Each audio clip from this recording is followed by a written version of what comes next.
한미 정상이 어젯밤 전화 통화를 하고 지난 4일 북한의 발사체 발사에 대해 두 나라가 적절하게 대응했다고 평가했습니다. 북한이 대화 궤도에서 벗어나지 않도록 하면서 비핵화 협상 조기 재개 방안과 트럼프 대통령의 한국 방문 문제 등을 논의했습니다.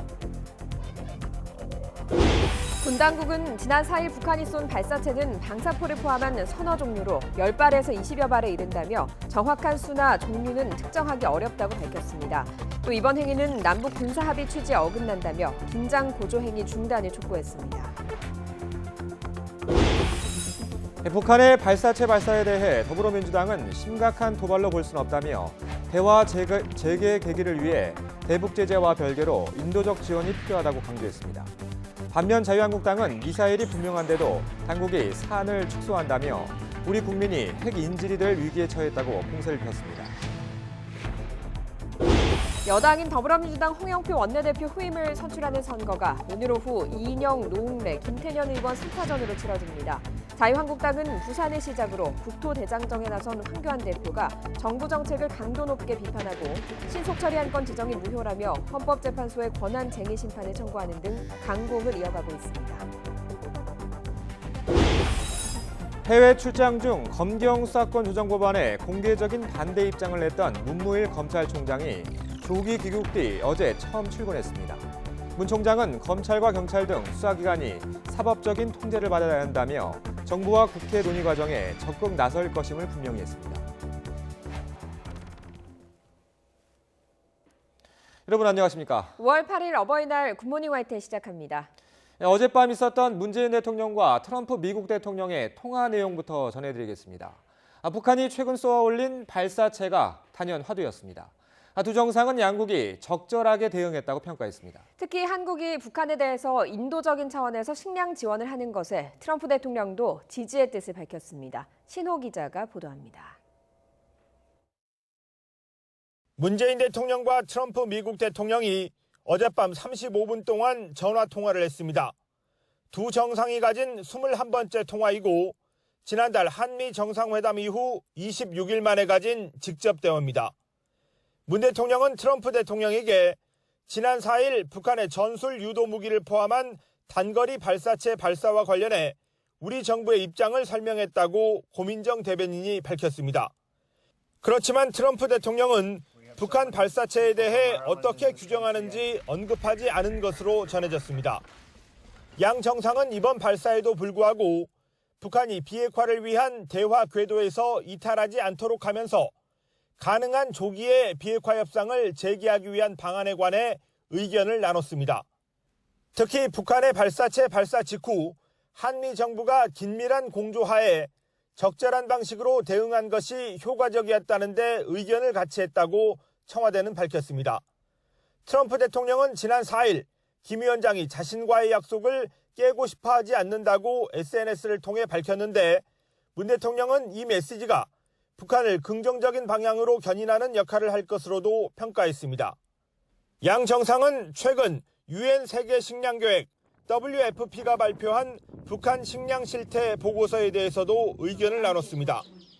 트럼프 대통령은 한국이 인도적 차원에서 북한에 식량을 제공하는 것이 매우 시의적절하고 긍정적인 조치가 될 것이라며 지지했다고 청와대는 설명했습니다.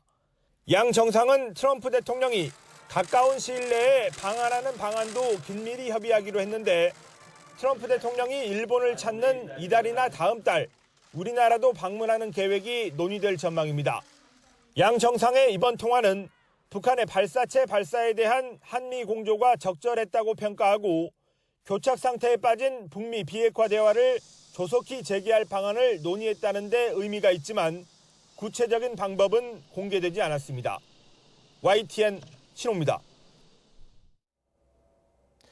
미국 백악관은 문재인 대통령과 트럼프 대통령이 전화 통화를 통해 북한의 발사체 발사 이후 진행 상황과 북한의 완전한 비핵화 방안에 대해 논의했다고 밝혔습니다. 백악관은 보도자료를 통해서 트럼프 대통령과 문 대통령이 현지 시간 7일 전화 통화를 했다면서 두 정상은 북한의 최근 진행 상황과 최종적이고 완전하게 검증된 북한 비핵화 달성 방안에 대해 논의했다고 말했습니다. 다만 트럼프 대통령의 대북 식량 제공 지지 발언 등 구체적인 대화 내용을 전하지는 않았습니다. 우리 군 당국은 북한이 지난 4일 쏜 발사체는 방사포를 포함해 서너 종류로 10발에서 20여 발에 이르는 것으로 파악했습니다. 이런 내용을 보고받은 정치권은 발사체에 미사일이 포함되어 있느냐를 놓고 다시 엇갈린 해석을 내놓으며 공방을 벌였습니다. 최기성 기자입니다. 지난 4일 북한이 다연장 로켓에 해당하는 방사포와 함께 실사격 훈련을 했다고 언급한 신형 전술 유도무기. 외형상 단거리 미사일처럼 보이는 이 발사체를 놓고 정치권에서 논란이 이어지자 군 당국이 국회를 찾았습니다.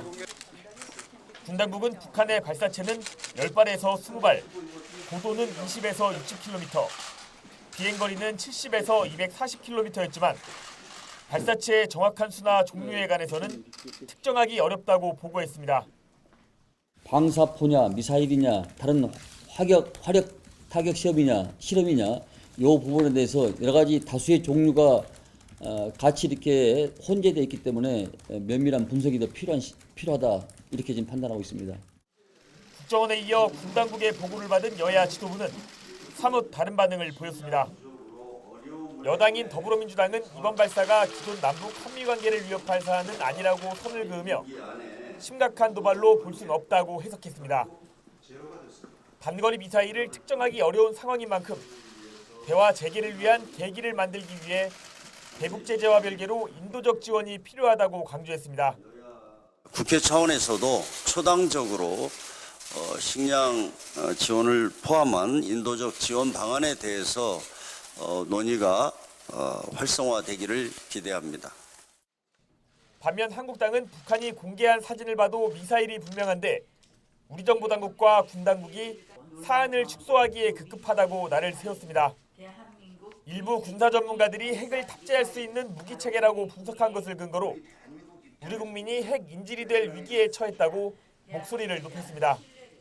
5천만 국민이 북한의 핵 인질이 될 위기에 처해 있습니다. 그런데도 문재인 정권은 북한이 발사한 것이 미사일이라고 하는 이런 사실조차도 지금까지도 인정하지 않고 있어요. 정치권의 논란 속에 국방부는 발사체의 실제와는 별개로 9.19 남북 군사합의 위반은 아니지만 취지에 어긋나는 것으로 본다며 북측의 군사적 긴장을 고조하는 행위를 중단하라고 촉구했습니다. YTN 최기성입니다. 스티븐 비건 미 국무부 대북정책 특별대표가 하노이 회담 결렬 이후 북미 대화 재개 방안 등을 논의하기 위해 오늘 방한합니다. 비건 대표는 오늘 저녁 한국에 도착한 뒤 내일부터 10일까지 이돈 외교부 한반도 평화교섭본부장과 북핵 협상 수석대표 회의를 비롯해서 비핵화 남북관계 워킹그룹 회의 등을 진행할 전망입니다. 한미 워킹그룹 즉 실무협의체 회의가 열리는 건 지난 3월 14일 워싱턴 회의 후 약 2달 만으로 비건 대표의 방한은 2차 북미 정상회담 이후 처음입니다. 이석배 신임 추 러시아 대사는 지난달 북러 정상회담에서 푸틴 대통령이 김정은 국무위원장에게 남북관계 진전과 북미 대화 지속이 중요하다는 점을 강조했다고 밝혔습니다. 이 대사는 모스크바 부임을 앞두고 외교부 기자들과 만난 자리에서 러시아가 남북관계 진전이 매우 중요하고 북미 대화가 지속돼야 한다는 입장을 전달한 것으로 알고 있다고 말했습니다. 또 러시아가 한반도 평화안전체제 구축 측면에서 긍정적이고 건설적인 기여를 할 것이라며 북한이 대화 궤도에서 이탈하지 않도록 러시아와 긴밀하게 협조해 나가겠다고 덧쳤습니다. 해외 출장 중에 검경 수사권 조정 법안에 공개적인 반대 입장을 냈던 문무일 검찰총장이 귀국 이후 첫 출근길에서도 같은 취지의 말을 했습니다. 문 총장은 검찰과 경찰 등 모든 수사기관이 사법적인 통제를 받아야 한다며 앞으로 정부와 국회 논의 과정에 적극 나설 뜻을 분명히 했습니다. 권남기 기자가 보도합니다. 굳은 얼굴에 문무일 검찰총장이 조기 귀국 뒤 첫 출근길에 나섭니다.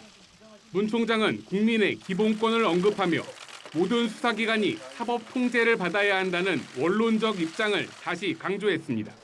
수사에 대한 사법적 통제와 더불어 수사의 개시 그리고 종결이 구분되어야 국민의 기본권이 온전히 보호될 수 있으리라고 생각합니다.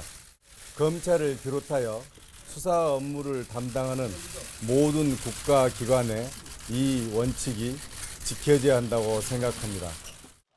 검찰이든 경찰이든 수사 과정의 인권 침해 등을 최소화하기 위한 외부 통제가 있어야 한다는 겁니다. 검찰은 직접 수사보단 수사를 지휘하는 법률가로서의 역할에 집중해야 한다는 의미로 해석됩니다. 문 총장은 취임 이후 일선 검찰청의 특수수사부를 축소하는 등 직접 수사를 줄이는 방안을 실행해왔습니다.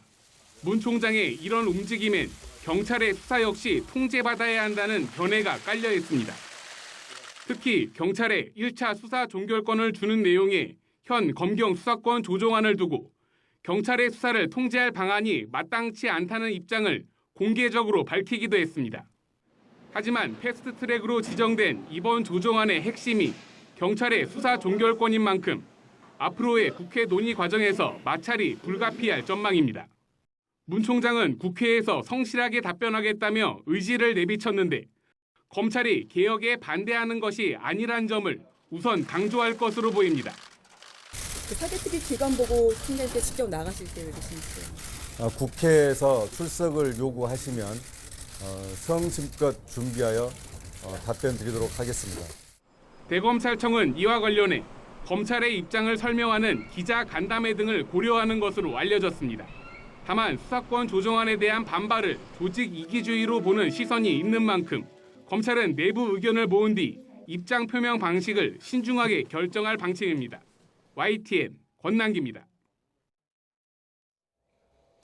여당인 더불어민주당은 오늘 새로운 원내대표를 선출합니다. 여야 대치가 극한으로 치닫고 있는 상황에서 새 원내 지도부가 돌파구를 마련할 수 있을지가 무엇보다 관심입니다. 김영수 기자가 취재했습니다.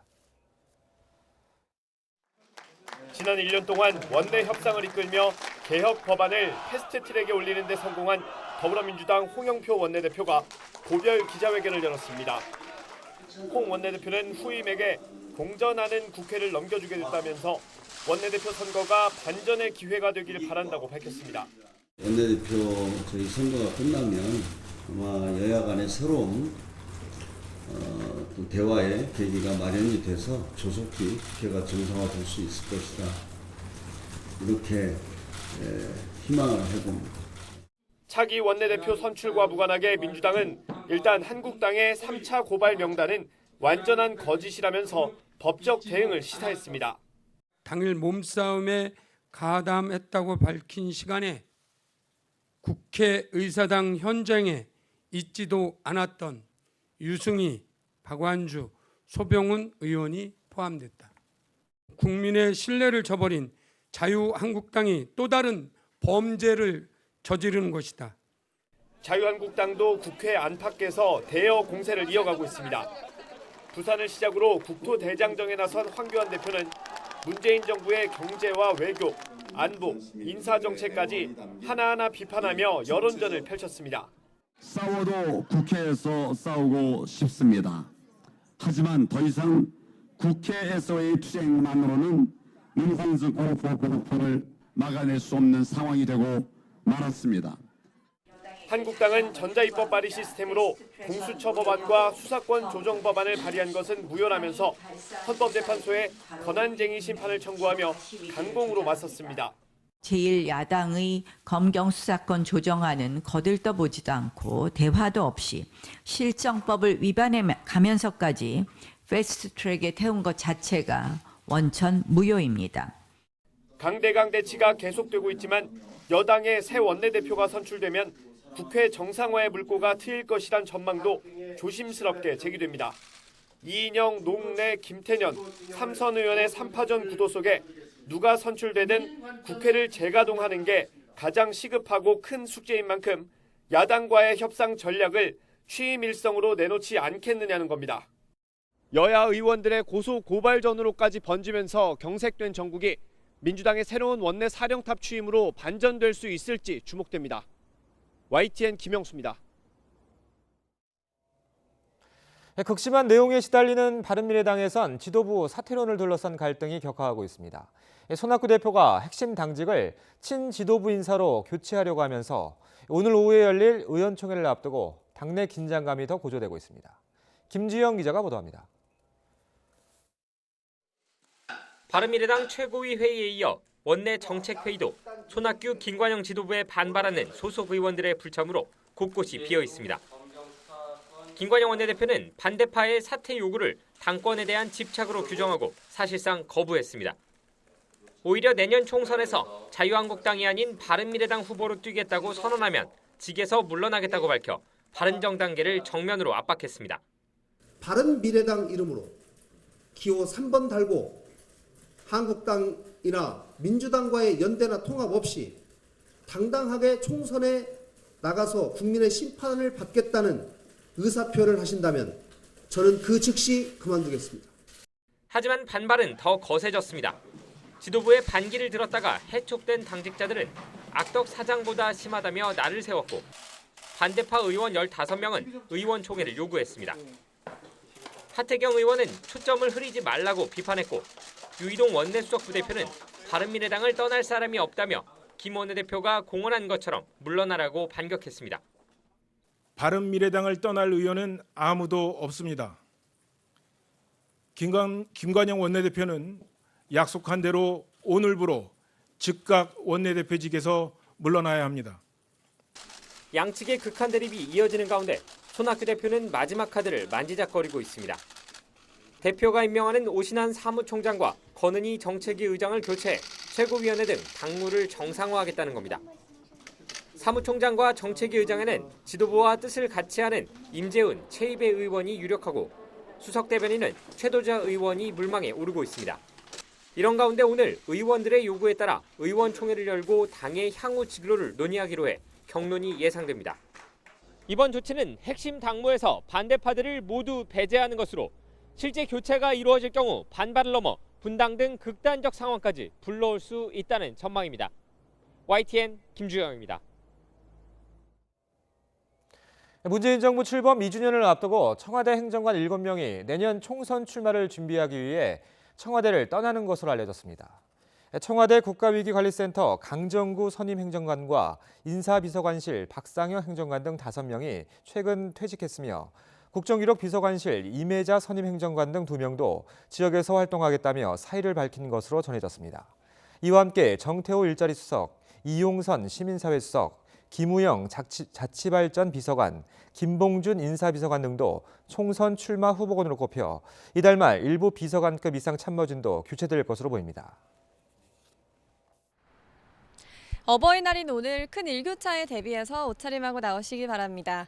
아침 공기가 여전히 쌀쌀한데요. 현재 서울의 기온은 10도로 평년보다 2도가량이 낮습니다. 하지만 낮에는 맑은 하늘 속에 기온이 크게 오르겠습니다. 서울 낮 기온은 21도로 어제만큼 따뜻하겠고요. 오늘도 전국의 공기는 깨끗하겠습니다.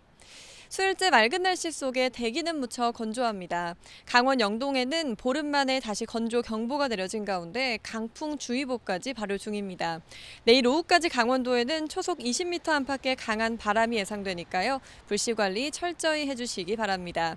오늘 아침 대부분 지역이 평년보다 3, 4도가량 낮은 기온을 보이고 있습니다. 대전 7.6도, 대구 9.4도, 광주 8.3도로 쌀쌀한데요. 낮 동안에는 따뜻하겠고 서풍이 불면서 동쪽 지역은 다소 덥게도 느껴지겠습니다. 서울 21도, 광주 23도까지 오르겠고요. 대구와 포항 25도, 강릉은 26도까지 오르겠습니다. 당분간 비 소식 없이 맑고 건조한 날씨가 지속되겠고요. 주말에는 서울의 낮 기온이 25도를 웃돌면서 초여름 더위가 찾아오겠습니다.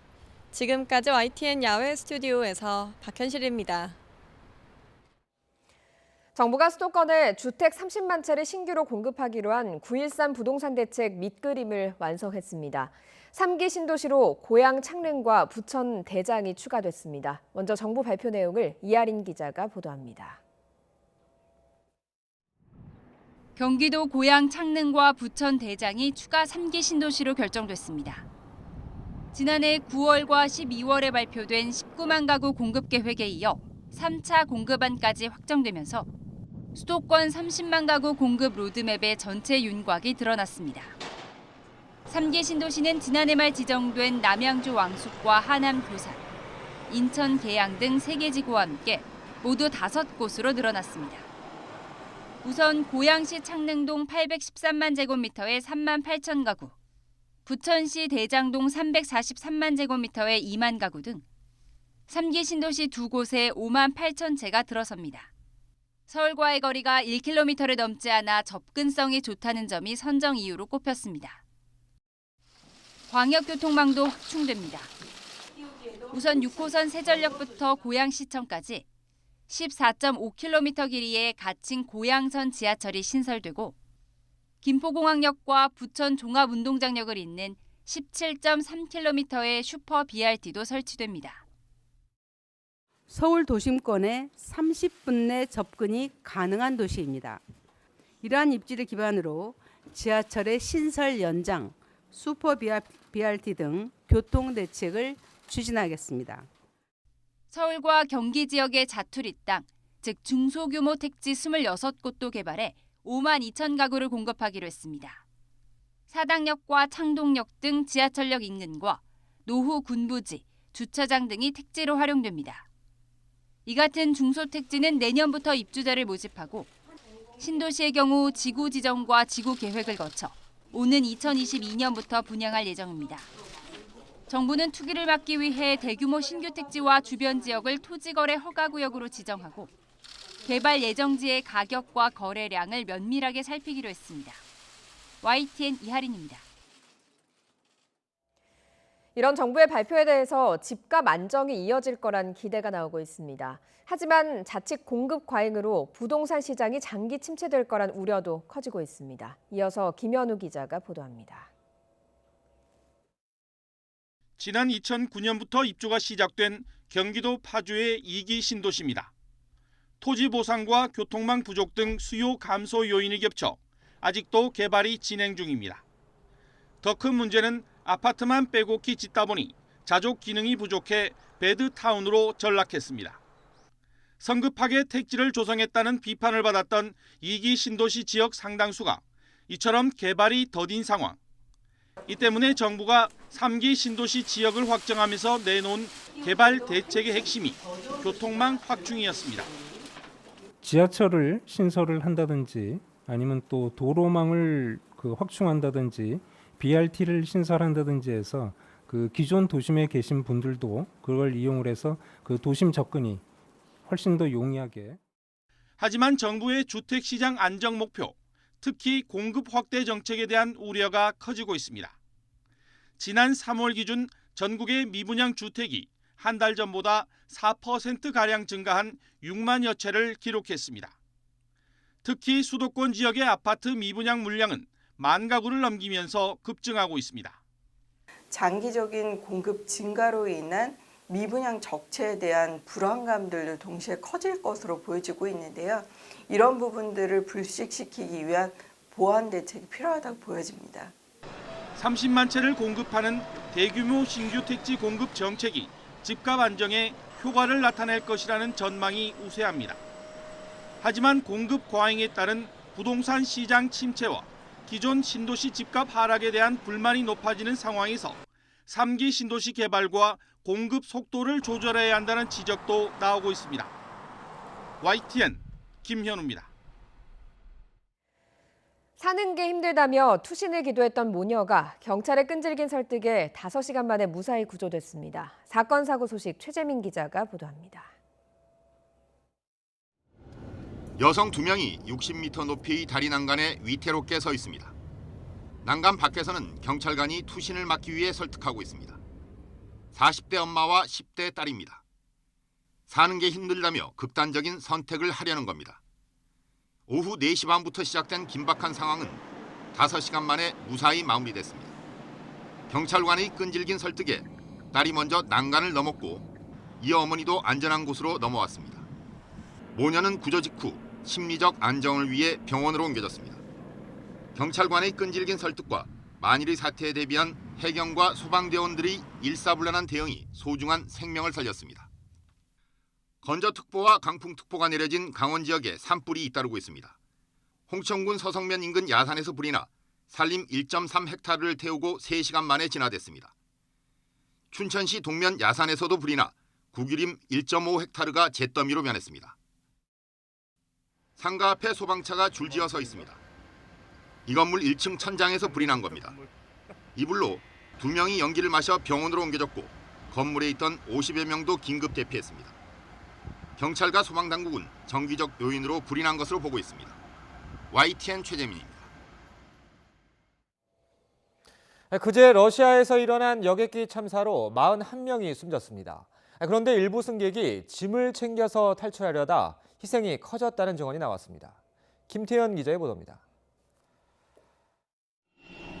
비상 착륙 과정에서 불이 난 여객기의 앞쪽에서 승객들이 탈출해 대피하고 있습니다. 일부 승객들은 기내에 갖고 탔던 짐을 들고 있습니다. 이번 참사에서 일부 승객이 기내 수화물을 챙기려다 통로를 막아 인명피해가 커졌다는 증언이 잇따랐습니다. 외신들은 일부 승객이 긴급 상황에서 수화물을 챙기는 동안 여객기 뒤편에 있던 승객들의 대피가 지연됐다고 보도했습니다. 실제로 순식간에 불길이 번지면서 뒷좌석에 있던 승객들이 다수 희생됐습니다. 한 생존자는 페이스북에 가방을 들고 탈출한 사람들에게 뭐라고 말해야 할지 모르겠다면서 신이 그들을 심판할 것이라고 썼습니다. 조종사의 결정적인 실수도 거론됩니다. 유력 일간지 코메르산트는 천둥 번개가 치는 악천후 지역을 관통해 비행한 점을 첫 번째 실수로 꼽았습니다. 이어 자동 조종 장치와 통신 장비가 고장난 상황에서 공중을 돌며 연료를 소진하지 않고 서둘러 비상 착륙을 시도한 점을 지적했습니다. 조종사는 또 수동 착륙에서 미숙함을 보였고 랜딩 기어가 활주로와 충돌하는 상황에도 잘 대처하지 못했습니다. Среди них недостаточная квалификация пилотов, диспетчеров и лиц, проводивших технический осмотр борта, неисправность воздушного судна, неблагоприятные метеоусловия. 블랙박스 해독 작업이 진행되는 가운데 사고가 난 기종의 자체 결함을 지적하는 목소리도 높습니다. YTN 김태현입니다. 지난해 5월 8일 트럼프 미국 대통령이 이란 핵합의를 탈퇴하겠다고 일방적으로 선언한 지 1년 만에 이란도 핵합의에서 탈퇴하려는 움직임을 보이고 있습니다. 이란이 핵합의에서 발을 뺀다는 것은 핵무기 개발을 위한 프로그램을 재개하겠다는 뜻으로 2015년 7월 역사적인 핵협상 타결로 한동안 진정됐던 이란 핵 위기가 재발할 가능성이 커지고 있습니다. 이런 가운데 미국이 예정보다 이르게 중동에 항공모함 전단과 폭격기를 배치한다고 압박하면서 미국과 이란의 군사적 긴장도 고조되면서 중동 정세가 급격히 얼어붙고 있습니다. 사물 인터넷을 활용해 혼자 사는 어르신들의 움직임을 감지하고 위급 상황에 대처할 수 있는 노인 돌봄 서비스가 인기입니다. 어버이날을 맞아 개통된 안심폰이 어떻게 노인을 돌보고 있는지 이기정 기자가 취재했습니다. 한 지자체의 노인대학교 노래교실에서 어르신들이 신나게 율동을 하며 노래를 따라 부릅니다. 몸이 건강하면 훨씬 즐겁게 여생을 누릴 수 있지만 모두 그럴 수는 없는 법. 그래서 생활관리사가 독거 노인들을 돌봅니다. 생활관리사 한 명이 25명의 노인을 담당하는데 일주일에 한 번씩 집을 방문하고 수시로 화상통화를 합니다. 어르신! 어르신! 네. 안 선생님 잘 보여요? 네. 이 전화기는 전국 최초로 IoT, 즉 사물 인터넷 기술을 활용해 쌍방향 영상 통화를 하고 조도 센서를 이용해 노인들의 움직임을 확인하는 안심폰입니다. 기존의 영상 통화 기능에 온도와 습도, 그리고 동작 센서까지 추가돼 독거 노인의 활동 내역이 생활관리사 휴대폰으로 전송됩니다.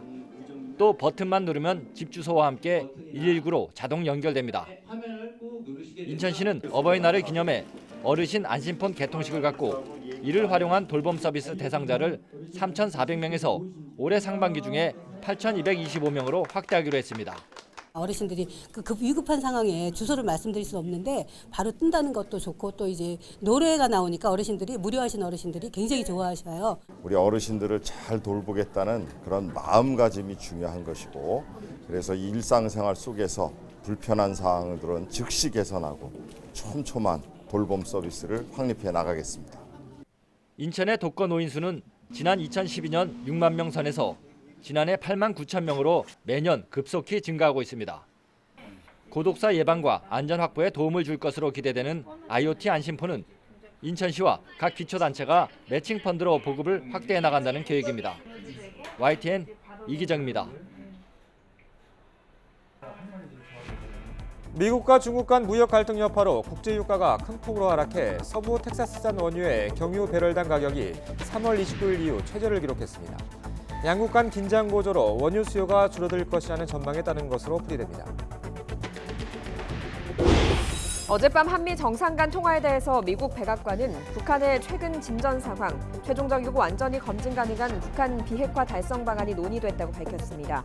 인도적 대북 지원도 긍정적으로 검토하고 있는 것으로 전해졌는데 오늘 한국을 방문하는 비건 대북정책특별대표도 이 문제를 협의할 것으로 보입니다. 여당인 더불어민주당 홍영표 원내대표 후임을 선출하는 선거가 오늘 오후 이인영, 노웅래, 김태년 의원 3파전으로 치러집니다. 자유한국당은 부산을 시작으로 국토대장정에 나선 황교안 대표가 정부 정책을 강도 높게 비판하고 신속 처리 안건 지적이 무효라며 헌법재판소에 권한쟁의 심판을 청구하는 등 강공을 이어가고 있습니다.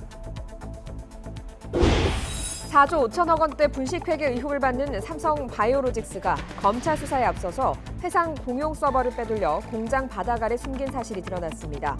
이번 분식회계 의혹은 특히 이재용 부회장의 경영권 승계 작업과 직결되는 만큼 국정농단 사건의 대법원 선고에도 변수가 될 수 있습니다.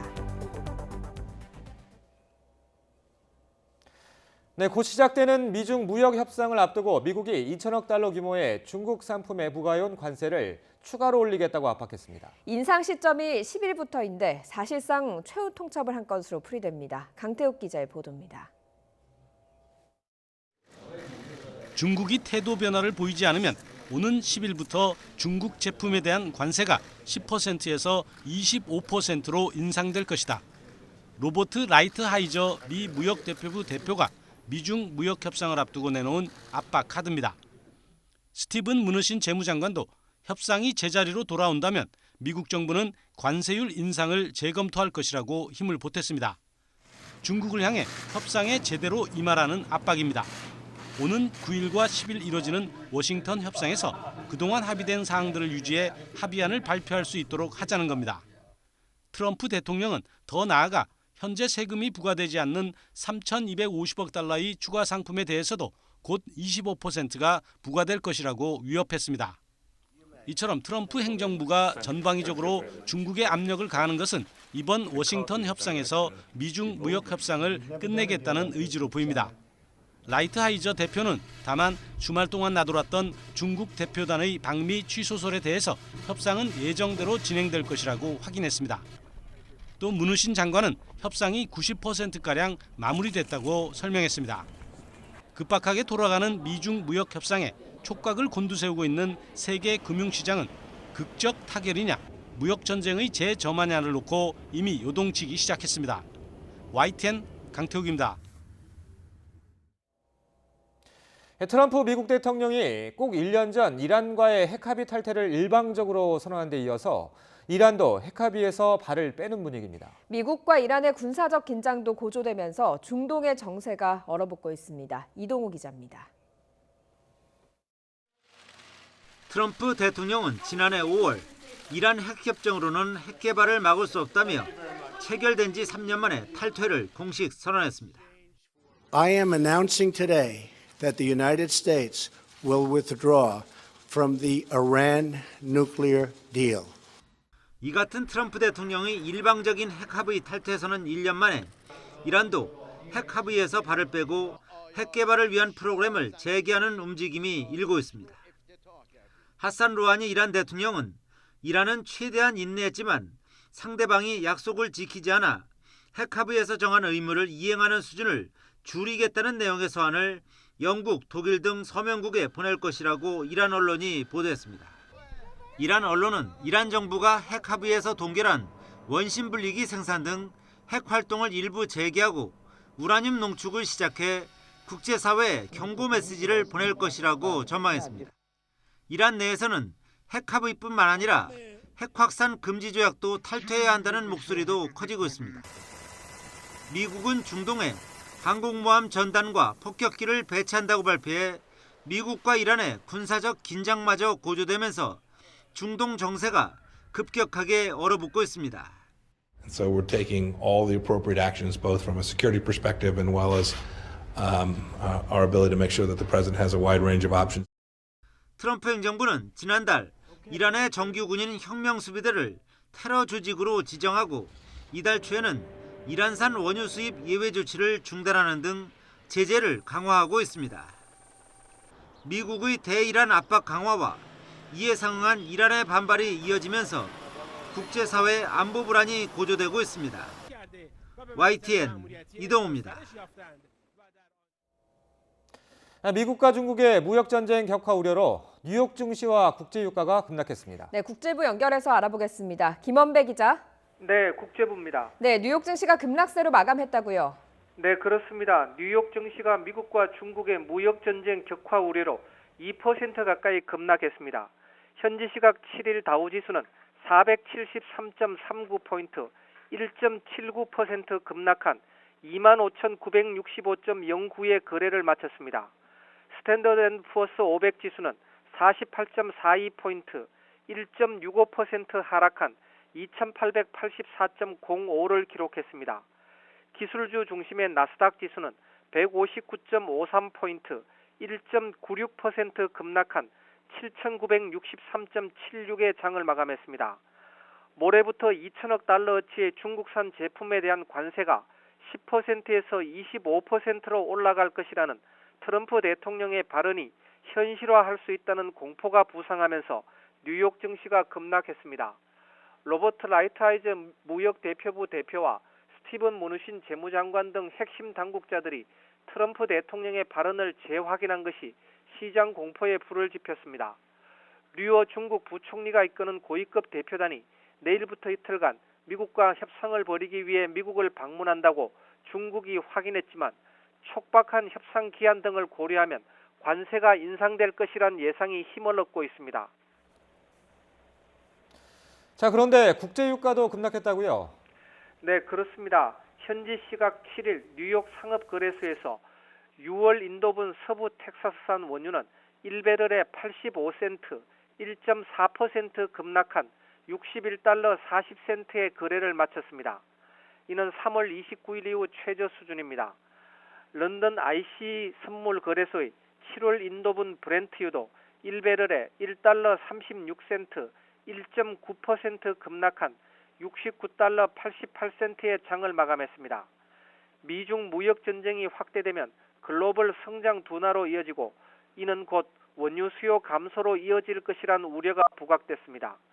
다만 미국과 이란 간의 긴장 고조가 유가의 추가 하락을 막는 역할을 했습니다.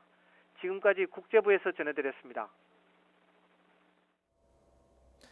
한미 정상이 지난 4일 북한의 발사체 발사에 대해 한미 양국이 적절하게 대응했다고 평가하고 북한이 대화 궤도에서 이탈하지 않도록 하면서 조기에 비핵화 협상을 재개할 방안을 논의했습니다. 고민정 청와대 대변인은 문재인 대통령과 트럼프 미국 대통령이 어젯밤 10시부터 35분 동안 가진 전화 통화 직후 서면 브리핑에서 이같이 밝혔습니다.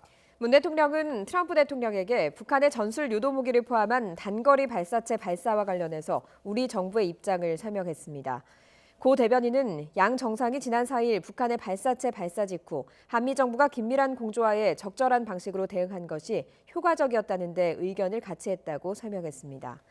양 정상은 최근 유엔 세계식량계획 WFP가 발표한 북한 식량 실태 보고서에 대해서도 의견을 교환했습니다. 이 같은 한미 정상 통화에 대한 백악관 발표는 북한의 완전한 비핵화 달성에 초점이 맞춰졌습니다. 한미가 대북 인도적 지원을 긍정적으로 검토하고 있는 것으로 전해지면서 비핵화 협상 재개에 물꼬를 트는 마중물이 될지 관심이 모아지고 있습니다. 워싱턴 김희준 특파원입니다. 한미 두 정상이 북한의 최근 진전 상황과 최종적이고 완전히 검증 가능한 북한 비핵화 달성 방안에 대해 논의했다. 북한의 단거리 발사체 발사 이후 문재인 대통령과 트럼프 대통령의 통화에 대한 백악관 발표는 이렇게 간결했습니다. 미일 정상관 통화 발표와 마찬가지로 북한의 완전한 비핵화 목표에 방점을 찍은 겁니다. 청와대가 밝힌 대북 식량 지원에 대한 트럼프 대통령의 지지 등 더 구체적인 언급은 없었습니다. 다만 트럼프 대통령을 비롯해 미국 정부는 그동안 대북 인도적 지원에 유화적인 입장을 보여왔습니다. Well, we are discussing certain humanitarian things right now, and I'm okay with that. South Korea is doing certain things to help out with food and various other things for North Korea. 폼페이오 국무장관도 최근 북한 인구의 절반이 심각한 영양 부족이라는 유엔 보고서를 거론하며 인도적 식량 지원은 허용 가능하다고 말한 바 있습니다. 하노이 정상회담 결렬 뒤 비핵화 협상 교착 국면을 식량 지원을 고리로 풀어보겠다는 판단으로 풀이됩니다. 비건 대북정책 특별대표도 이번 방안에서 북미 협상 재개를 위한 인도적 지원을 논의할 것으로 보입니다. 문제는 북한의 호응입니다. 공개적인 인도 지원에 반감을 표해온 북한인 만큼 계산대를 좀 더 두드려본 뒤에야 대화에 나설 것이란 관측입니다. 워싱턴에서 YTN 김희준입니다. 국방부가 북한의 단거리 발사체 발사에 대해 북한은 남북 간 긴장을 고조시키는 행위를 중단해야 한다고 촉구했습니다. 최연수 국방부 대변인은 정례 브리핑에서 북한의 단거리 발사체 발사가 9.19 군사합의 위반은 아니더라도 군사합의의 취지에는 어긋난다며 이같이 밝혔습니다. 연일 자력갱생 노선을 강조하고 있는 북한이 자력갱생의 역사를 소개하면서 체제 생사존망과 관련한 사활적인 문제라고 주장했습니다. 조선중앙통신은 어제 북한 혁명의 전 역사는 자력갱생의 역사라며 이같이 강조했습니다. 통신은 김일성 주석의 항일투쟁에서 시작된 자력갱생으로 사회주의 공업화를 단 14년 동안 실현할 수 있었다며 오늘도 북한은 자력갱생을 번영의 보검으로 삼고 있다고 덧붙였습니다. 경기도 고양시 창릉동과 부천시 대장동이 추가 3기 신도시로 지정됐습니다. 국토교통부는 정부 서울청사에서 이 같은 내용의 수도권 주택 30만 가구 공급안 3차 신규 택지 추진 계획을 발표했습니다. 3차 계획에는 3기 신도시 2곳과 중소규모 택지 26곳을 통한 11만 가구 공급 방안이 담겼습니다. 이에 따라 고양시 창릉동에 3만 8천 가구, 부천시 대장동에 2만 가구 등 5만 8천 가구가 들어설 예정입니다. 들으신 것처럼 지난해 정부가 제시한 수도권 30만 가구 공급 로드맵에 전체 윤곽이 드러났습니다. 하지만 집값 상승의 근원지인 서울 강남권 수요를 흡수하는 데 한계가 있다는 지적이 이어지고 있는데요. 이에 대한 김현미 국토부 장관의 발언 들어보겠습니다. 강남의 수요에 대해서 말씀을 하시는데 강남이 좋습니까? 저는 국민들이 원하는 어느 지역에 살고 싶다라고 했을 때 원하는 바가 있을 것이라고 생각을 합니다.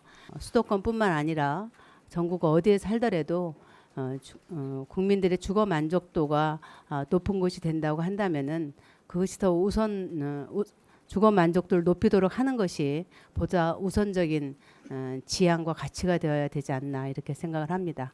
특정 지역에 살아야만이 주거 만족도가 높은 나라가 아니라 어디에 살더라도 주거 만족도가 높은 나라를 만드는 것이 저희 국토교통부와 정부가 해야 될 일이 아닌가 이렇게 생각합니다.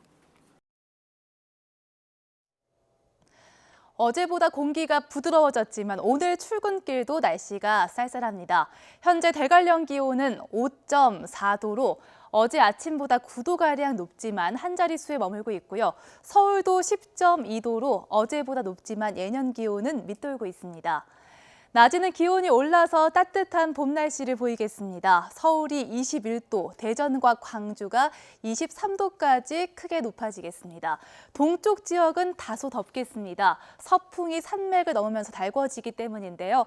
대구가 25도, 강릉은 26도까지 오르겠습니다. 대기가 메말라가면서 산불 위험은 더 커지고 있습니다. 현재 중부와 영남 지역, 전남과 제주도에 건조특보가 내려져 있고요. 특히 강원 영동 지역은 건조경보와 함께 강풍주의보가 내려져 있습니다. 이들 지역 내일 오후까지 바람이 강하게 불 것으로 보입니다. 오늘도 전국에 맑고 건조한 날씨가 지속됩니다. 미세먼지 농도는 전국이 좋음에서 보통 단계로 공기는 깨끗하겠습니다. 이번 주는 건조함을 해소해줄 비 예보가 없습니다.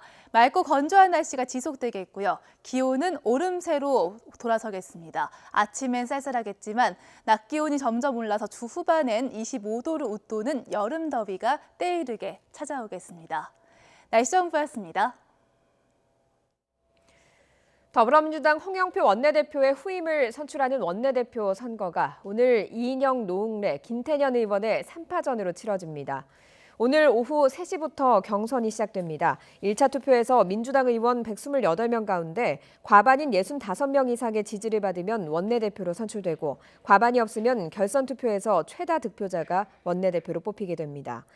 기호 1번 이인영 의원은 총선 승리의 야전 사령관이 되겠다는 각오를 밝혔고 기호 2번 노웅래 의원은 새로운 인물로 변화의 모습을 보여줘야 한다고 말했습니다.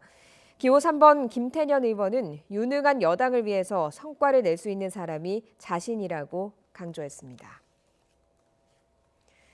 자유한국당 황교안 대표가 부산을 시작으로 전국을 도는 민생투쟁 대장정을 시작했습니다. 부산 자갈치 시장에서 기자회견을 마친 뒤엔 눈시울을 붉히기도 했는데요. 영상으로 보겠습니다. 싸워도 국회에서 싸우고 싶습니다. 하지만 더 이상 국회에서의 투쟁만으로는 민생정권 보복을 막아낼 수 없는 상황이 되고 말았습니다. 저와 자유한국당의 민생대장정은 문재인 정권의 민심 파괴, 좌파 독재에 맞선 것입니다. 오로지 국민의 삶을 지키기 위한 정말 간절한 투쟁입니다. 국민 여러분께서 함께 싸워주신다면 문재인 정권의 좌파 독재 반드시 끝낼 수 있습니다. 4.3 보궐선거 참패와 신속처리안건 지정 후폭풍으로 사퇴 요구를 받아온 바른미래당 손학규 대표가 결국 반대파를 당직에서 빼는 방안을 유력하게 검토하고 있습니다. 복수의 당 핵심 관계자들에 따르면 손 대표는 대표 몫의 임명직인 사무총장을 오신환 의원에서 임재훈 의원으로, 정책위 의장을 권은희 의원에서 최이배 의원으로 각각 교체할 방침입니다. 김삼하 의원이 사퇴한 수석대변인 자리에도 최도자 의원을 사실상 내정했습니다. 다만 현 오신환 사무총장과 권은희 정책위 의장에 대한 당무 복귀에 대한 설득 노력이 더 필요하다는 의견이 제기돼서 이번 주말까지 지켜본 뒤 최종 결정을 내릴 것으로 알려졌습니다. 4조 5천억 원대 분식회계 의혹을 받고 있는 삼성바이오로직스가 검찰 수사에 앞서 회사 공용 서버를 빼돌린 정황이 드러났습니다. 검찰은 어제 인천 송도에 있는 공장 바닥을 뜯어내고 숨겨둔 서버 본체 등을 확보한 뒤 정밀 분석에 나섰습니다. 신지원 기자가 보도합니다. 삼성바이오로직스 분식회계 의혹을 수사하는 검찰이 인천 송도에 있는 공장을 압수수색했습니다. 검찰은 지난 5일 체포한 삼성바이오 측 보안 담당 직원 등 관계자를 조사하는 과정에서 공장 바닥 밑에 회사 서버를 숨겨뒀다는 진술을 확보했습니다. 미리 위치를 파악해 압수수색에 나선 검사와 수사관들은 공장 바닥을 뜯고 배선 아래 숨겨둔 서버 본체와 노트북 등을 압수수색했습니다. 공용 서버는 회사에서 공동으로 중요한 문서를 작성하거나 저장할 때 사용하는 대용량 컴퓨터입니다. 검찰은 이번에 확보한 서버에 지난 2012년 회사 설립 이후 회계 처리에 관한 자료가 남아있을 것으로 보고 정밀 분석을 의뢰할 방침입니다. 앞서 자회사인 삼성바이오에피스도 비슷한 방식으로 회사 서버를 빼돌린 정황이 드러났습니다. 금융감독원 회계감리를 받은 뒤 검찰 수사를 앞두고 있던 지난해 5월에서 6월 무렵 팀장급 직원이 서버 본체를 뜯어내 자기 집에 보관해온 겁니다. 보안 관리가 엄격하기로 알려진 삼성 계열사들이 그룹 차원의 승인 없이 잇따라 이를 빼돌리는 건 불가능하다는 게 검찰의 판단입니다. 검찰은 삼성바이오의 증거인멸 과정에 적극 가담한 A씨에 대해 구속영장을 청구하고 윗선으로 수사를 확대하고 있습니다. YTN 신지원입니다. 이처럼 삼성바이오와 에피스가 꼭꼭 숨겨놨던 업무용 서버를 검찰이 잇따라 확보하면서 분식회계 의혹 수사도 급물살을 타고 있습니다. 특히 삼성이 은폐하려 했던 문건 속에 이재용 부회장의 경영권 승계 작업과 관련된 결정적인 단서가 숨어 있을지 주목됩니다. 전준정 기자가 보도합니다. 삼성바이오로직스와 자회사인 에피스는 이미 지난해 5월쯤부터 회사 공용 서버를 뜯어내 숨기는 등 대대적인 증거인멸 작업에 돌입했습니다.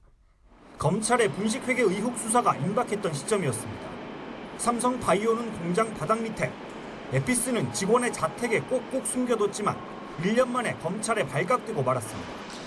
앞서 검찰에 구속된 에피스 임직원 2명은 직원 수십 명의 컴퓨터와 휴대전화에서 민감한 단어들을 일일이 검색해 관련 자료를 모두 삭제한 사실도 드러났습니다. 이재용 부회장을 뜻하는 JY, 합병, 미전실, 그리고 박근혜 전 대통령을 의미하는 VIP 등이었는데 이 부회장의 경영권 승계와 관련된 자료를 급하게 숨기려 한 것으로 추정되는 정황들입니다. 검찰은 특히 삼성그룹 미래전략실 후신인 삼성전자 사업지원TF 소속 백모 상무가 직접 나서 증거인멸 작업을 진두지휘한 점에 주목하고 있습니다. 지난해 6월 백 상무가 삼성전자 TF로 발령났을 때를 전후해 증거인멸 작업이 본격화됐기 때문입니다. 검찰은 삼성그룹 차원에서 조직적인 증거인멸에 나섰을 가능성이 큰 것으로 보고 백 상무 윗선을 규명하는 데 수사력을 집중하고 있습니다. 검찰이 확보한 서버에서 삼성바이오 분식 회계를 지시한 내부 자료가 나올 경우 이번 수사의 결정적 증거가 될 수 있다는 전망도 나옵니다. 특히 삼성바이오 분식 회계는 이재용 부회장의 경영권 승계 작업과 직결되는 만큼 국정농단 사건 대법원 선고에도 변수가 될 수 있습니다. 검찰이 수사로 2심 재판부의 판결이 틀렸음이 드러나고 있는 와중에 이를 외면하고 서둘러 엉터리 판결을 내린다면 어느 국민이 대법원의 판결을 받아들이겠습니까? YTN은 삼성바이오와 에피스 측에 서버를 숨긴 이유 등을 물었지만 아무런 입장을 듣지 못했습니다. YTN 전주정입니다. 사법행정권 남용 의혹으로 구속 기소된 임종원 전 법원행정처 차장의 구속 만기가 다가오면서 새로운 구속영장을 발부할지 결정하기 위한 신문이 오늘 열립니다. 서울중앙지방법원은 오늘 오후 2시 임 전 차장의 구속영장 재발부 여부에 대한 신문을 진행합니다. 앞서 지난해 11월 14일 구속 기소된 임 전 차장은 오는 13일이면 1심 구속기간 6개월이 모두 끝납니다. 해외 출장 중에 검경 수사권 조정안에 반대 입장을 밝혔던 문무일 검찰총장이 귀국한 뒤 어제 첫 공식 업무에 나섰습니다. 문 총장은 공론의 장에서 충실히 논의되길 바란다는 입장을 밝혔습니다.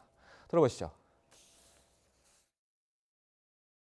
수사에 대한 사법적 통제와 더불어 수사의 개시 그리고 종결이 구분되어야 국민의 기본권이 온전히 보호될 수 있으리라고 생각합니다. 검찰을 비롯하여 수사 업무를 담당하는 모든 국가기관의 이 원칙이 지켜져야 한다고 생각합니다. 아무쪼록 공론의 장이 마련되어 오로지 국민을 위한 법안이 충실하게 논의되기를 기대합니다.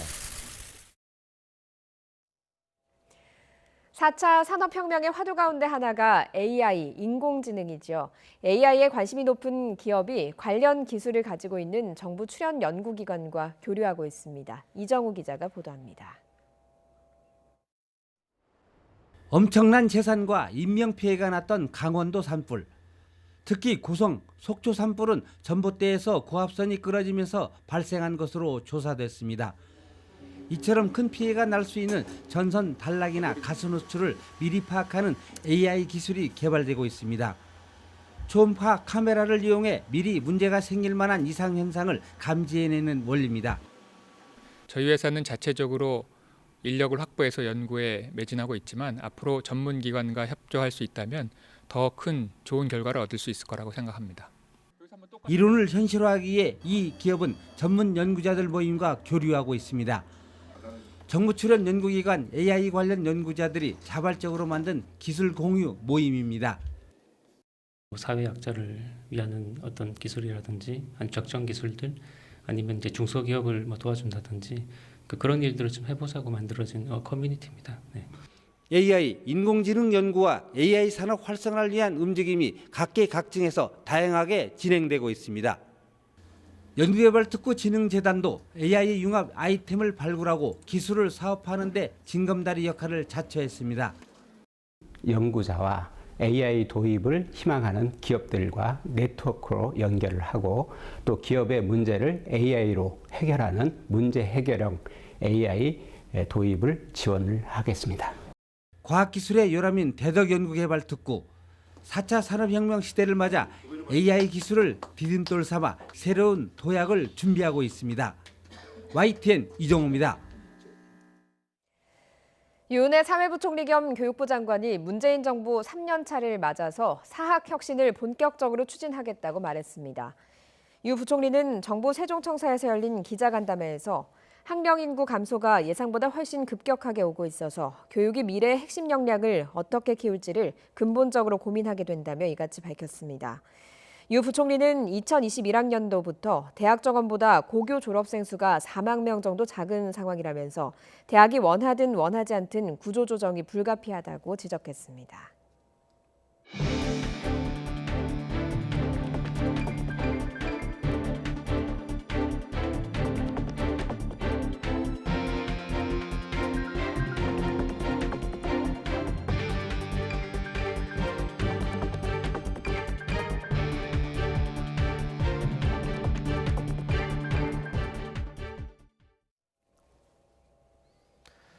미국이 중국 상품에 관세 폭탄을 부과하겠다고 압박하면서 촉발된 미중 무역 전쟁 격화 우려로 뉴욕 증시가 급락했습니다.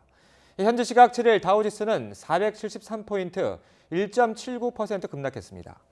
스탠더드 앤 푸어스 500 지수는 48포인트, 1.65% 하락했습니다. 기술주 중심의 나스닥 지수는 159포인트, 1.96% 급락한 채 장을 마감했습니다. 국제 유가도 큰 폭으로 하락했습니다. 현지 시각 7일 뉴욕 상업거래소에서 6월 인도분 서부 텍사스산 원유는 1배럴에 1.4% 급락해서 지난 3월 29일 이후 최저 수준을 기록했습니다. 런던 거래소의 7월 인도분 브렌트유도 1배럴에 1.9% 급락했습니다. 미중 무역 전쟁 확대가 원유 수요 감소로 이어질 거라는 우려가 부각됐습니다. 다만 미국과 이란 간의 긴장 고조가 유가의 추가 하락을 막는 역할을 했습니다. 네, 미국의 사실상 최후 통첩에도 중국은 일단 예정대로 무역 협상에 나서기로 했습니다. 하지만 분위기는 살얼음판입니다. 베이징에서 강성욱 특파원이 보도합니다. 미국의 관세 확대 발표에 대한 중국의 반발 수위가 한 단계 높아졌습니다. 상호 존중과 평등이 합의의 전제 조건이라며 미국의 일방적인 최후 통첩에 불만을 드러냈습니다. 加征关税解决不了任何问题。 我这里需要做出澄清的是，谈判本身就是一个讨论的过程，双方存在分歧，这很正常。 중국은 갈등을 피하지 않고 성심껏 협상에 임하겠다고 밝혔습니다. 류허 중국 부총리도 예정대로 워싱턴을 방문해 11차 협상에 나설 것이라고 발표했습니다. 협상이 파국을 맞을 경우 초래될 충격을 일단 피하고 불안한 협상의 유지를 선택한 것입니다. 덕분에 상하이와 홍콩 증시도 하루 만에 소폭 오르며 안정을 되찾았습니다. 하지만 미국발 25% 관세 폭탄의 발효가 당장 이번 주 금요일로 예고돼 있습니다.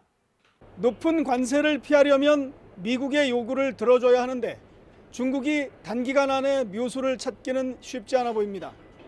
때문에 미중 무역 협상이 속개된다 하더라도 타결 전망은 여전히 불투명합니다. 베이징에서 YTN 강성웅입니다. 한미 정상이 지난 4일 북한의 발사체 발사에 대해 적절하게 대응했다고 평가하고 북한이 대화 궤도에서 이탈하지 않도록 하면서 조기에 비핵화 협상을 재개할 방안을 논의했습니다. 고민정 청와대 대변인은 문재인 대통령과 트럼프 미국 대통령이 어젯밤 10시부터 35분 동안 가진 전화통화 직후 서면 브리핑에서 이같이 밝혔습니다. 고 대변인은 양 정상이 지난 4일 북한의 발사체 발사 직후 한미 정부가 긴밀한 공조와의 적절한 방식으로 대응한 것이 효과적이었다는 데 의견을 같이 했다고 설명했습니다. 양 정상은 최근 UN 세계 식량 계획 WFP가 발표한 북한 식량 실태 보고서에 대해서도 의견을 교환했습니다. 트럼프 대통령은 한국이 인도적 차원에서 북한에 식량을 제공하는 것이 매우 시의적절하며 긍정적인 조치가 될 것이라며 지지했다고 고 대변인은 밝혔습니다. 비건미 국무부 대북정책 특별대표가 하노이 회담 결렬 이후 북미 대화 재개 방안 등을 논의하기 위해 오늘 방한합니다. 비건 대표는 오늘 저녁 한국에 도착한 뒤 내일부터 10일까지 이도훈 외교부 한반도 평화교섭 본부장과 북핵 협상 수석대표 회의를 비롯해 비핵화, 남북관계 워킹그룹 회의 등을 진행할 전망입니다. 지난달 미국 대선 출마를 선언한 바이든 전 부통령이 민주당 후보들 가운데 가장 높은 지지율로 압도적인 선두를 달리고 있는 것으로 나타났습니다. 의회 전문지 더 힐과 한 여론조사 기관이 공개한 조사 결과를 보면 바이든 전 부통령은 46% 지지율로 경쟁자인 버니 샌더스 상원의원을 무려 32%포인트나 앞서고 있는 것으로 나타났습니다. 학교 교실을 이렇게 바꾸면 어떨까요? 싱그러운 식물이 자라는 정원이 되기도 하고요. 친구들과 어울리는 카페가 된 교실도 있습니다. 아이들의 표정이 확실히 다릅니다. 이상순 기자가 다녀왔습니다. 학생들이 밀과 무순에 정성스럽게 물을 줍니다. 이렇게 직접 키운 채소를 치즈와 함께 크래커에 올리면 맛있는 카나페가 완성됩니다. 칠판 대신 씨앗 정원이 있고 아이들의 나눔 공간이 있는 곳. 마음이 자라고 충전된다는 뜻의 마음풀 교실입니다. 교실에서는 경쟁하고 공부하고 필기하고 그러면서 계속 공책만 보고 그래야 되는데 여기서는 좀 더 친구들을 볼 수 있고 그러면서 경쟁도 안 하고 그러니까 친구들이랑 관계가 더 좋아진 것 같아요. 마음풀 교실엔 바나나 나무와 야자 등 다양한 식물이 자라는 작은 숲도 조성되어 있습니다. 서울시의 이런 시도는 청소년 문제가 심각한 미국 뉴욕시 브롱스 지역의 사례를 벤치마킹한 것입니다. 학생들에게 꽃과 채소를 키우게 했더니 학교 폭력이 줄어들었고 17%에 불과했던 졸업률이 100% 가까이 늘어났다고 합니다. 서울에는 학교와 집 이외엔 아이들이 별로 갈 곳이 없는 지역도 많습니다. 이런 아이들을 위한 어린이 카페가 학교에 생겼습니다. 친구들이랑 다 같이 텀블링 몽키나 아니면은 보드게임 다 같이 골라갖고서 놀고 해요. 청소년기에 스마트폰 같은 디지털 매체에 일방적이고 반복적인 자극에 노출되면 균형적인 뇌 발달이 제한된다는 것이 학계의 정설입니다. 흙을 직접 만지고 친구들과의 추억도 쌓는 공간이 학교에 생기고 있습니다. 아이들의 뇌파라든지 그리고 아이들의 그 만족도 그리고 학습의 집중도가 높아졌는지 등의 지표를 가지고 효과성 평가를 해오고 있는데요. 굉장히 긍정적으로 나오고 있습니다. 서울시는 금천구와 도봉구 등의 다른 학교에도 교실 정원 사업을 확대할 계획입니다. YTN 이상순입니다. 커피 전문점 스타벅스가 개인용 컵 사용을 권장한 결과 지난 1년간 개인용 컵 사용이 178%나 증가한 것으로 나타났습니다. 스타벅스 집계 결과 개인 컵을 쓰는 고객에게 300원 할인 혜택을 제공한 지난해 5월 이후 1년 동안 개인 컵 사용량은 1,081만 9천여 개로 협약 이전 1년간에 비해서 178% 증가한 것으로 나타났습니다. 사만시대부터 우리 선조들은 철광석을 녹여서 쇠를 생산해 사용했다고 전해집니다. 이번 주말에 울산에서 쇠부리 축제에서 직접 볼 수 있습니다. 김인철 기자입니다. 1300도가 넘는 용광로 밖으로 불을 머금은 시뻘건 쇳물이 흘러나옵니다. 철광석 속에 든 철이 녹으면서 쇠가 생산되는 과정을 쇠불이라고 합니다. 이번 주말 울산에서 열리는 쇠부리 축제에서 직접 볼 수 있습니다. 보건단을 구성하여 축제 기간에 실험을 통해서 시민들에게 보여주고 또 그 실험을 해서 선조들이 쓰기로운 기술을 복원하고자 추진하고 있습니다. 선조들이 쇠로 무엇을 만들었는지 행사장의 전통대장간 두드리 마을을 찾으면 알 수 있습니다.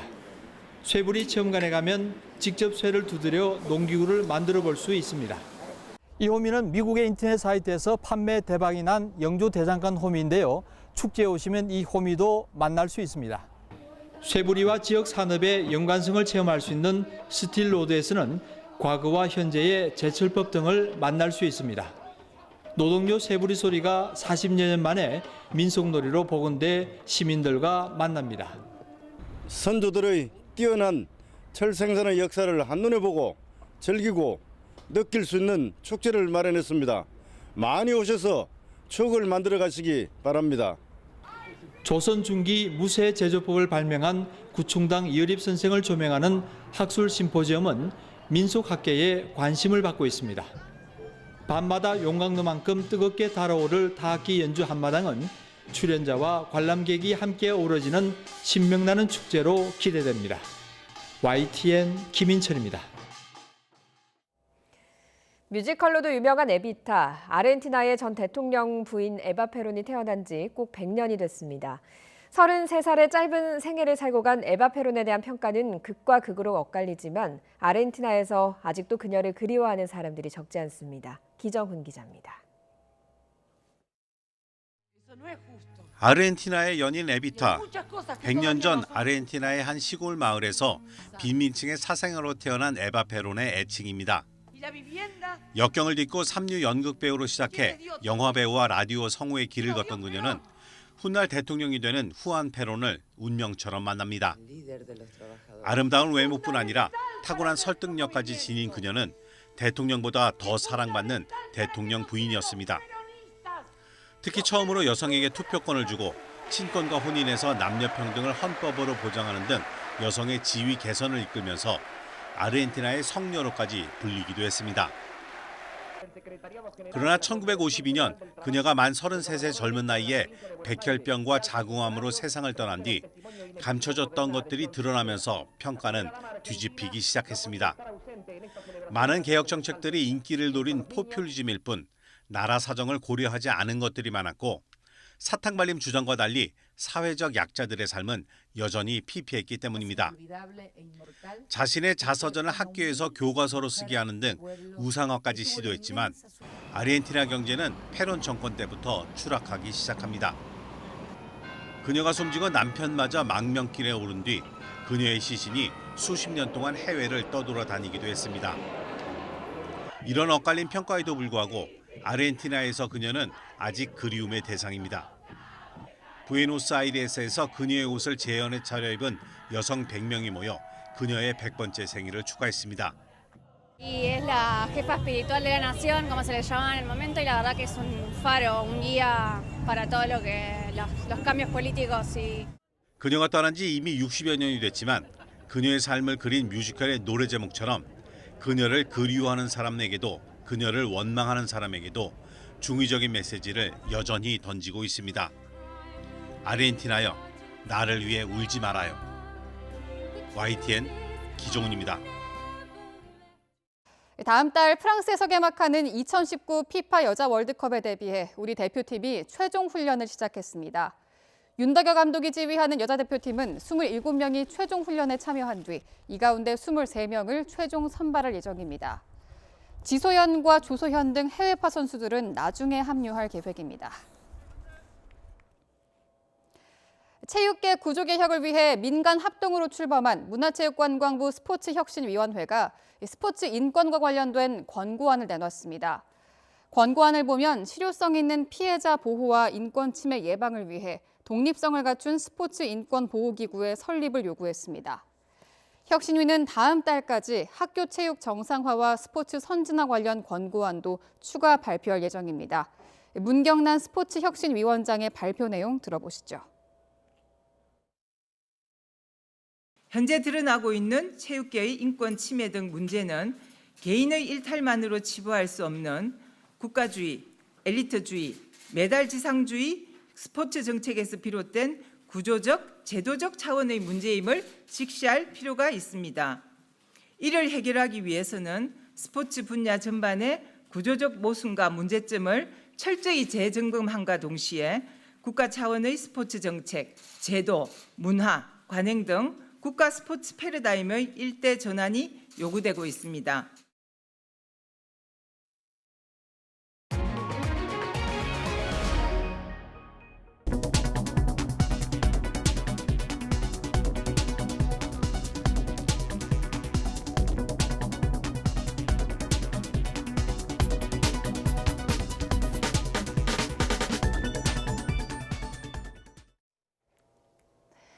오늘도 화창한 하늘로 하루를 출발하고 있습니다. 하지만 공기는 여전히 쌀쌀합니다. 현재 서울 기온은 10.2도, 대구는 9.4도로 어제보단 높지만 예년 기온을 밑돌고 있습니다. 낮 기온은 크게 오릅니다. 서울은 21도까지 올라서 서쪽 지역을 중심으로 따뜻하겠고요. 동쪽 지역은 대구가 25도까지 오르며 다소 덥겠습니다. 대기가 메말라가면서 산불 위험은 더 커지고 있습니다. 현재 중부와 영남 지역, 전남과 제주도에 건조특보가 내려져 있고요. 특히 강원 영동 지역은 건조경보와 함께 강풍주의보도 내려져 있습니다. 내일까지 영동 지역은 바람이 강하게 불겠습니다. 불씨 관리 잘해주셔야겠습니다. 오늘도 전국에 맑고 건조한 날씨가 지속됩니다. 미세먼지 농도는 전국이 좋음에서 보통 단계로 대기 확산이 원활해 공기가 깨끗하겠습니다. 현재 기온은 어제 아침보다 2도에서 9도가량 높습니다. 서울 기온이 현재 10.2도, 춘천이 7.8도, 대구 9.4도, 광주 8.4도인데요. 낮 기온은 예년 기온을 웃돌겠습니다. 대부분 지역이 20도를 훌쩍 웃돌겠습니다. 서울이 21도, 춘천과 청주 24도, 대전과 광주 23도, 강릉은 동쪽 지역 26도까지 오르겠습니다. 이번 주는 건조함을 해소해줄 비 소식이 없습니다. 맑고 건조한 날씨가 지속되겠고 일교차는 크겠습니다. 주 후반엔 기온이 점점 올라서 서울 기온이 27도로 여름 더위가 찾아오겠습니다. 날씨 정보였습니다. 굿모닝 YTN 2부 잠시 후 8시에 이어집니다.